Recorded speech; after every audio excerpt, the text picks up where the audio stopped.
Good morning everybody, Cam Biker here, in the middle of Hull, and I'm riding a bike that I don't normally ride. It is not the, but a mighty CL.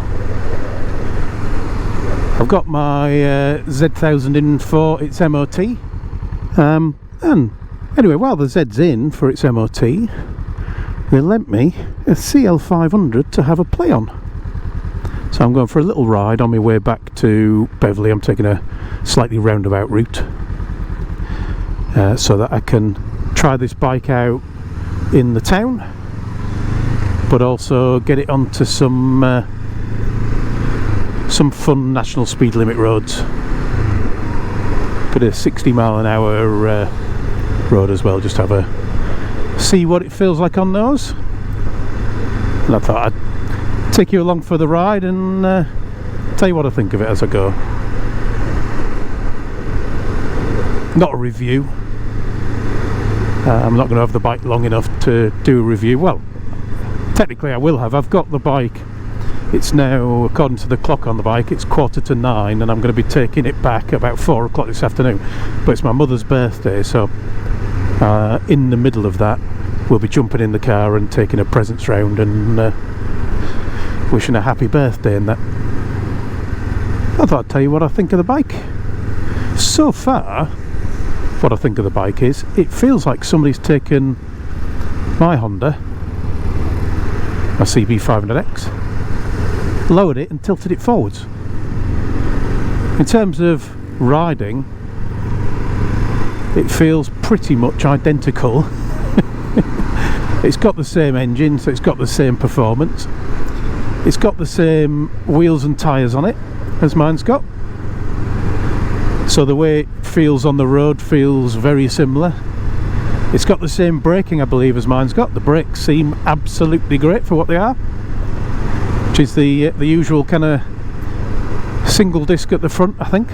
Yep, single disc at the front, single disc at the back, but both work pretty much identically on my Honda, as you might expect. I mean, most of this bike is the same as mine, I think. It's just got I think it's got the main frame, I think, is from the 500cc little cruiser, and the subframe, I think, is specific to this bike. But I think, you know, all of the mechanicals are basically the same as on the CB500X. One thing I don't like on it, which is going to be peculiar to me and my little legs, is where they've decided to put the foot pegs. Because when I put my feet down, I'm having to put them around the edges of the foot pegs, or in front feels too far forwards, behind feels too far back. Where my legs naturally sit is where the foot pegs are. So I've got foot pegs jammed into the side of my calves, which is not fun. But hopefully I'll be through all these red lights soon and I won't have any more of that.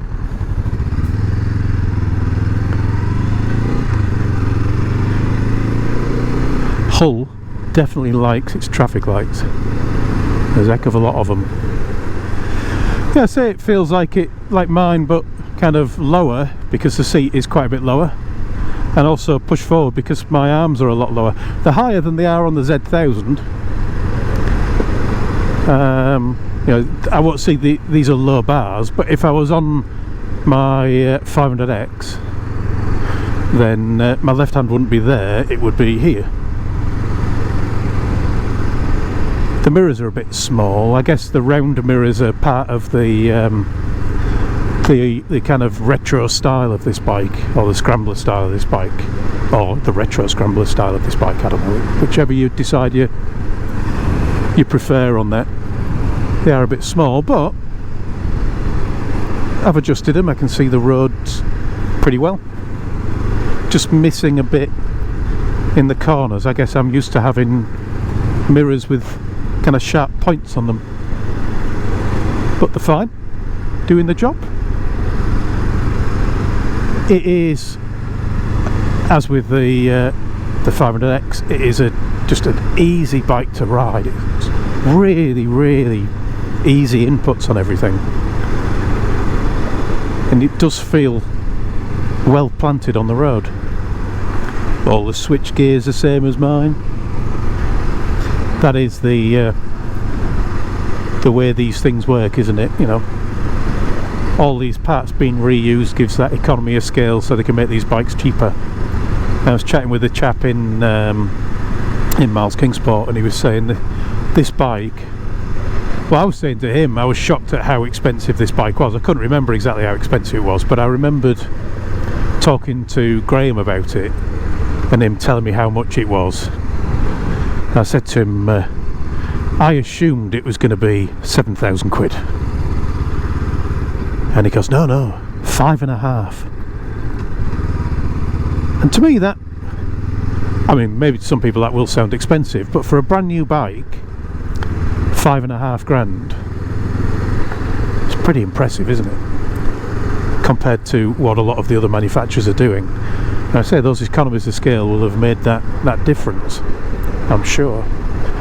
And apparently, I said to him, it's almost like Honda have got it and decided they're going to make bikes that people can afford. And apparently that is Honda's stated aim. I didn't know that, but he's saying, yeah, that's exactly what they've said. We were also talking about that Hornet CB1000R, whatever it's called, the new one that I was talking about in my last video, about it being almost a Kawasaki Z1000 replacement. Not that I'm looking to replace my Z1000.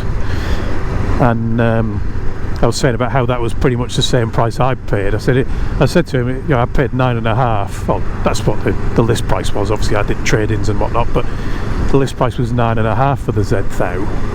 I said, it's about the same, is it? Is it 9.5 or is it 10? He said, no, it's 8,995. So I was wrong in my last video. It's actually, the brand new Honda is cheaper than the bike I bought from Kawasaki 9 years ago. That's basically the same bike but with ABS. The ABS version of the Z1000 back then would have been 10 grand, so it's £1,000 cheaper. Anyway, that's nothing to do with the CL, is it? Nothing to do with the mighty CL.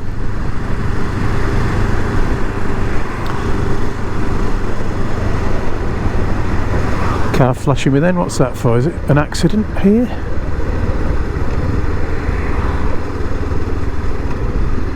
Oh dear. Oh dear.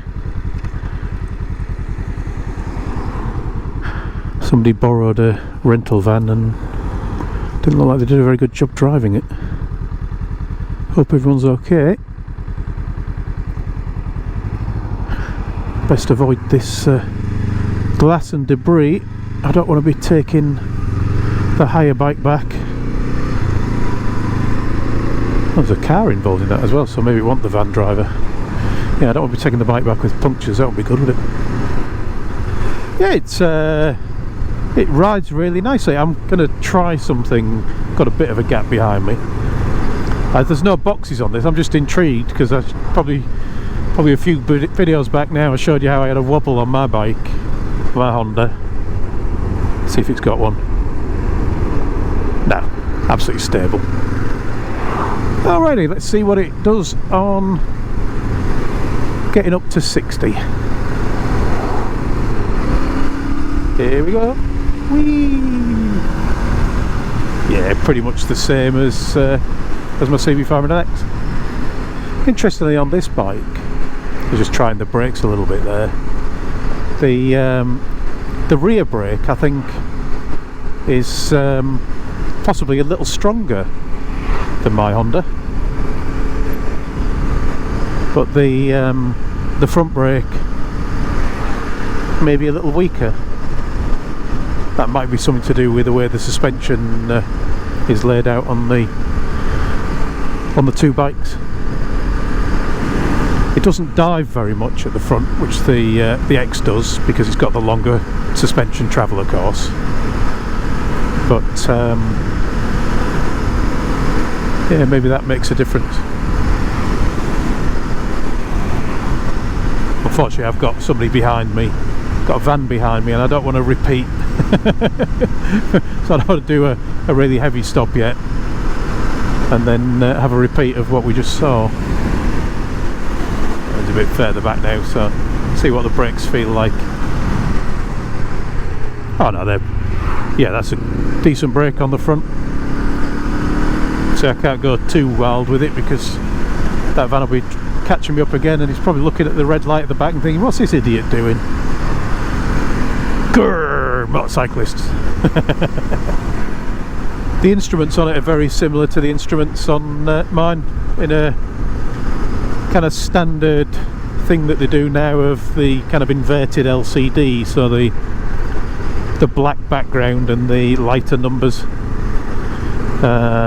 Pretty much the same things it's showing on there. I think it's a little bit less than the X on there because it's a smaller screen. Obviously it's quite a neat little circular thing.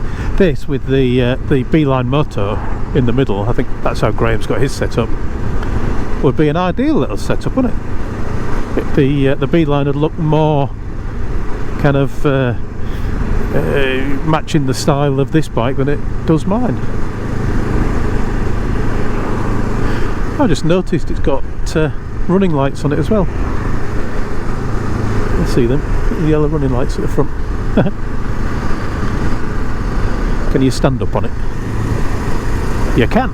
You should be able to, shouldn't you? It's supposed to be a scrambler, so it's supposed to be usable on the dirt. So you should definitely be able to stand up on it, and yeah, it's stable, very stable. That rear brake really scrubs the speed off quickly. We've got a bit of a gap, I'll just do a bit of rear brakeage. Yeah, very nice. I suppose I should pull in and let you see it, shouldn't I? Let's have a look in this little side bit here.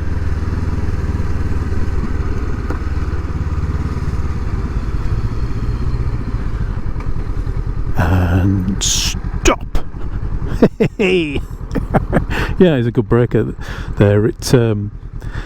It's soft suspension. It did dive quite a bit on that little stop and then bounce around a bit, but not in a way that would make you think that something bad was going to happen. I can't find neutral. There it is. No, I can't find the kickstand, and now I can't find the key. Expect the key to be there. There it is, the mighty CL. Bit like the video when Graham picked his up, wet and mucky day. It definitely, those exhausts, which are matte black, definitely pick up the dirt, don't they? But like with all bikes, I think I said in the last video, beauty's in the eye of the beholder. I think in the last video I almost said the same thing then, beauty's in the eye of the beholder. But I really like the look of this bike. I do like that green. I think that's the only colour on it. So I guess if you were fed up of the colour of your bike and wanted to swap it, you could just change the tank. I say just. So they're not exactly cheap, but I suppose you could just paint the tank or wrap it. It's a very simple shape actually. You probably could wrap that one quite easily.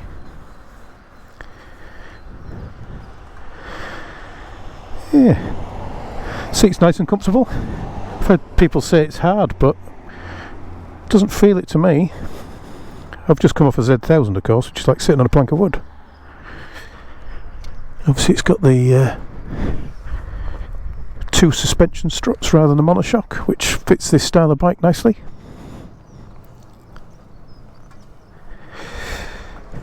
Yeah, my problem is I'm sat here and I've got short legs, and they go there, and they're big old pegs. They do bend back, but they're actually on quite a strong spring there. These are not the right boots, are they, for this type of bike? But yeah, I like it. I like they put a radiator guard on it.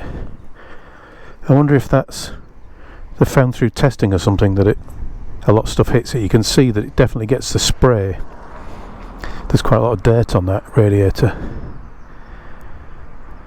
You get all the fancy schmancy new LED lights. I prefer the old style lights, to be honest. I mean, I'm not in a position where I can check these lights out on this bike, but most of the bikes I've ridden that've got LEDs, I've found that that weird key position. I've found that they tend to cast a light at night that is too narrow a beam and you end up not really having very good visibility with it. Might not be the case with all, maybe just the ones I've ridden. This is my last bit of 60-mile-an-hour stretch before I get back to Beverley. Hopefully I won't be held up by Audis. How can you be held up by Audis? They're supposed to drive at stupid speed. What's going on?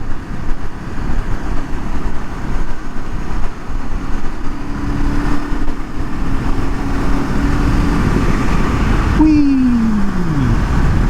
One down.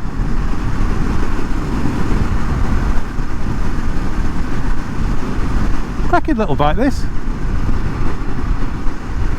I wonder if Graham gets the same questions asked that I do about this, of the is it alright on a motorway, can it cope? When the answer is clearly, of course it can. You don't really need any more than this, do you? It overtakes very easily. When a car's going at 50 miles an hour and you're going at 60, you cruise past it at a combined speed of 10. It's yeah, really like it, really like it. Anyway, I think that's enough waffle from me on this mighty CL. So I'll wrap this one up.